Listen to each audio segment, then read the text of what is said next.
Tune Recreation Committee is a Cape Town-based jazz band, and they've recently announced a SADC Tour that is set to kick off in early May, called The Future Is Now. The quintet was formed in 2007 and consists of some of the best musicians to come out of the mother city, and includes Clement Benny on drums, Nicholas Williams on bass, Keenan Ahrends on guitar, Mandla Mlangeni on trumpet, and Mark Fransman on alto saxophone, the flute, as well as the accordion. Well, to talk to us more about their musical journey and upcoming tour is band leader Mandla Mlangeni. It's great to have you back on the show. Welcome. Thank you, Pearl. It's always great to be here. So briefly talk to us about Tune Recreation Committee, just from a brief background from when you guys started out to where you guys are now. Well, the Tune Recreation started out as a varsity band, us getting gigs, but it was a platform for us to share our stories and to actually share musical knowledge with our community. So we've basically partaken in quite a lot of endeavors, such as workshops. We're actually launching our tour right now. We've recorded our album titled Voices of Our Vision, which is available for downloads on iTunes, Bandcamp, under the name tunerecreation.com. As well, apart from that, we've also been nominated for Indeed, SAMA. And I want just to share the excitement when you guys first heard, and what does it feel like to have your hard work really culminate in a nomination as important? Well, a nomination is just a pat on the back to say that, okay, we're being recognized. We want to clinch the deal, obviously. But with that said, I mean, the other accomplishments include being on the New York Times Best Albums of 2017. Number 9 on the list. So I think it's going up to be a very exciting year, and we're also doing launching our tour next month, entitled The Future Is Now, which is meant to be a springboard into the greater SADC region. We want to go to Swaziland, we're also going to Maputo, and we're going to have a residency here in Joburg and Soweto. All part of the reasons is that we have to know our neighbors. We don't know much about what's happening musically in Mozambique. We don't know much what's happening in Swaziland. So it's more of a collaborative endeavor, thanks to the support of Pro Helvetia and Concert SA.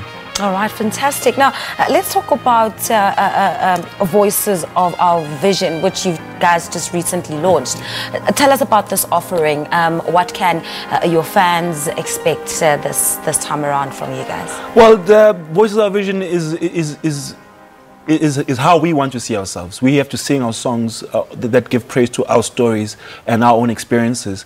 And I think this is an endeavor that also tries to include as much musical knowledge and musical history that already exists in South Africa, in the South African musical landscape. We featured the greats such as Madala Kunene. We also have Zoe Muticha, who's also been nominated for a SAMA. In the same category, in the same category. Yes. But, so it's a win either way. Of course, because jazz musicians, I think, are all just one big happy family. Well, most of the time. But yes, we're one big happy family, and we work together.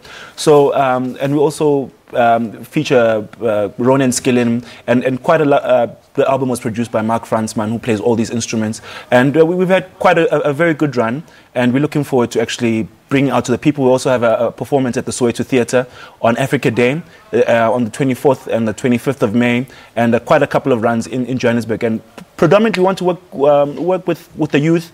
We want to share our music. We want to have the expertise. The band is made of accomplished musicians who would want to share these. So if people want to stay in touch and actually know what's happening, they can actually go online and check out our page. It's tunerecreation.com. You can also check us out on Facebook, and they can see the whole program. It's too long to actually mention all the dates and to say when you're performing. Yes. And just to wrap it up very quickly, May is obviously Africa Month. What is your message to people who still have this notion of rejecting anything that is African, as a jazz musician, as a musician that strives to deconstruct some of the structures that pre-exist? Yes. Well, May is Africa Month, and I think jazz is intrinsically linked to Africa, And I'd say that we need to actually collaborate more, work more with the people who live. We're not isolated. We don't live as an island. We are part of the African continent. We need to know what our neighbors are doing. We need to also get them on board.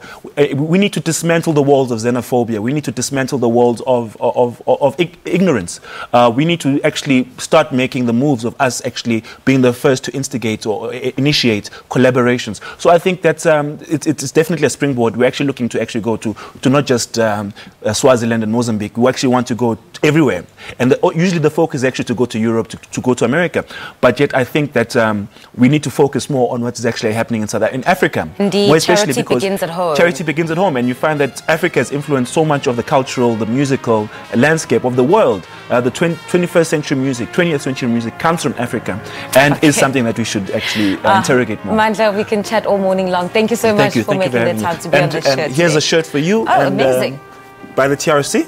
Great. Proudly sourced from... Thank you very much. Yeah, you're welcome. I'll wear this with pride. That's the Recreation Committee's band leader, Mandla Mlangeni, was talking to us about the group's success and their forthcoming tour in May.